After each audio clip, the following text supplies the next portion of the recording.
السلام عليكم ورحمة الله وبركاته. أهلا بكم. النهاردة إن شاء الله هوضح طريقتي في تخزين القلقاس. القلقاس والبسلة الأيام دي بيتخزنوا في شهر واحد أو بكتير بشهر 2. يتم تخزين القلقاس والبسلة، ده الميعاد بتاعهم علشان يبقى القلقاس مستوي وكويس، ما يبقاش جامد. هي الفترة ديت جميلة جدا في التخزين. أنا بشتري القلقاس الكمية اللي أنا عايزة أخزنها، طبعا أبقى أنا عارفة، بجيب القلقاس من البياع بالشكل ده. بنضفه، بشيل الحاجات ديت وبنضفها. في النهاية بيكون شكلها اللي هو الشكل ده.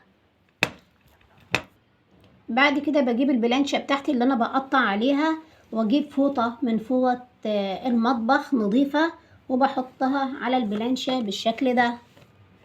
وبجيب السكينة بتكون نظيفة وجافة مفيهاش نقطة مية.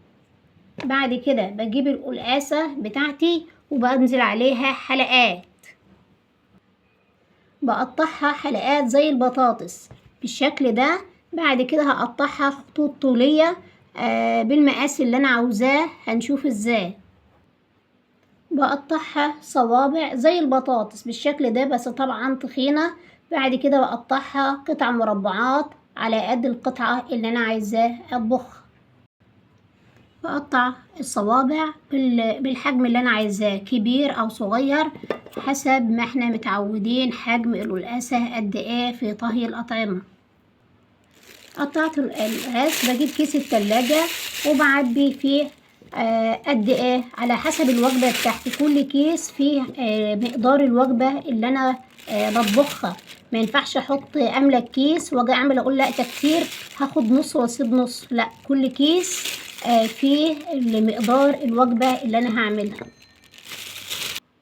بعد كده بحاول ان انا اخرج الهواء من قلب الكيس واربطه ما يكونش فيه اي هواء. القلقاس من اول لما اجيبه واقشره كل حاجة قدامي بتكون جافة، الفوطة بتبقى قدامي وانا بقطع بتكون الحاجة جافة. ما ينفعش القلقاس يجي عليه مية او ايدي تكون متعاصة مية علشان ما يلزقش وينزل المادة الزلالية بتاعه. عبيته انا في الكيس بالشكل ده، بعينه في الفريزر. ولما اجي اطبخ القلقاس بغلي مية وبجيب القلقاس واقوم حاطاه في المية المغلية، ياخد غلوة، اشطفه بمية من الحنفية. بعد كده بيتم طبخ القلقاس.